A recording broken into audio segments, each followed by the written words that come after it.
So in short, this entire build process consists of a lot of steps.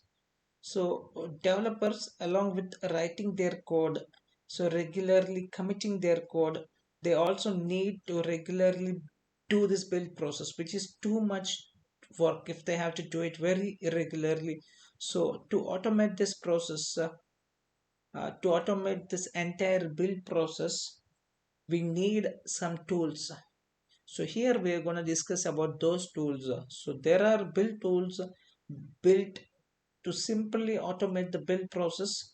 The best example and the widely used example for this is Maven. So which is for Java. It's Maven is basically for Java, and it's based on XML format.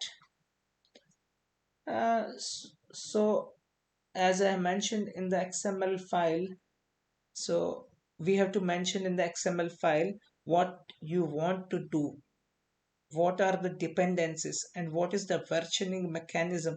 All those things you have to mention inside the XML file, and you have to run some Maven commands, and Maven tool is going to execute your build phases automatically. But whatever activities that you have to do, you have to mention in the XML file as the orders or commands.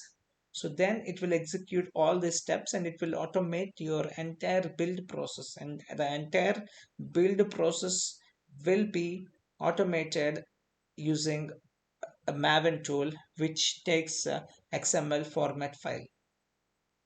And you don't need to run them manually. Like, we have one more tool for Java, that is Ant is also again for Java.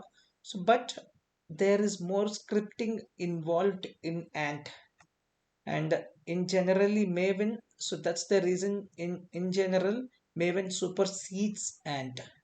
So then we also have more tools, that's MS Build, which is the Microsoft build engine.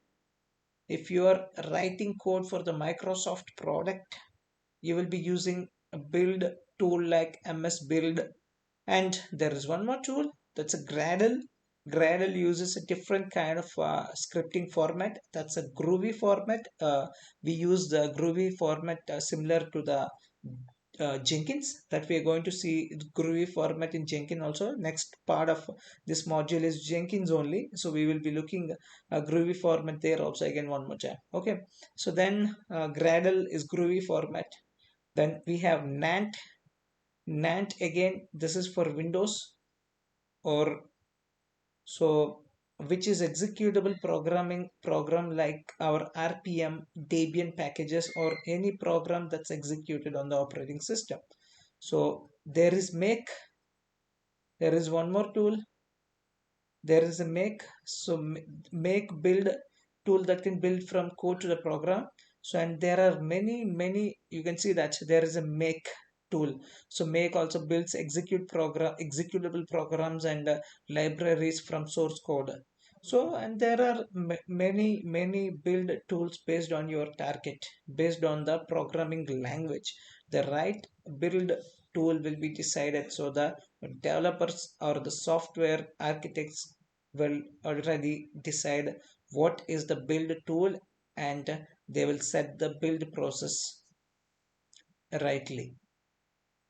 So to sum up which tool to be used, the decision will be made based on your target, based on your target programming language, and on which platform you are doing things. If it is Windows, then you will go for the MS Build or Nant or Make. If it is Java, obviously you have to go for Maven or Ant.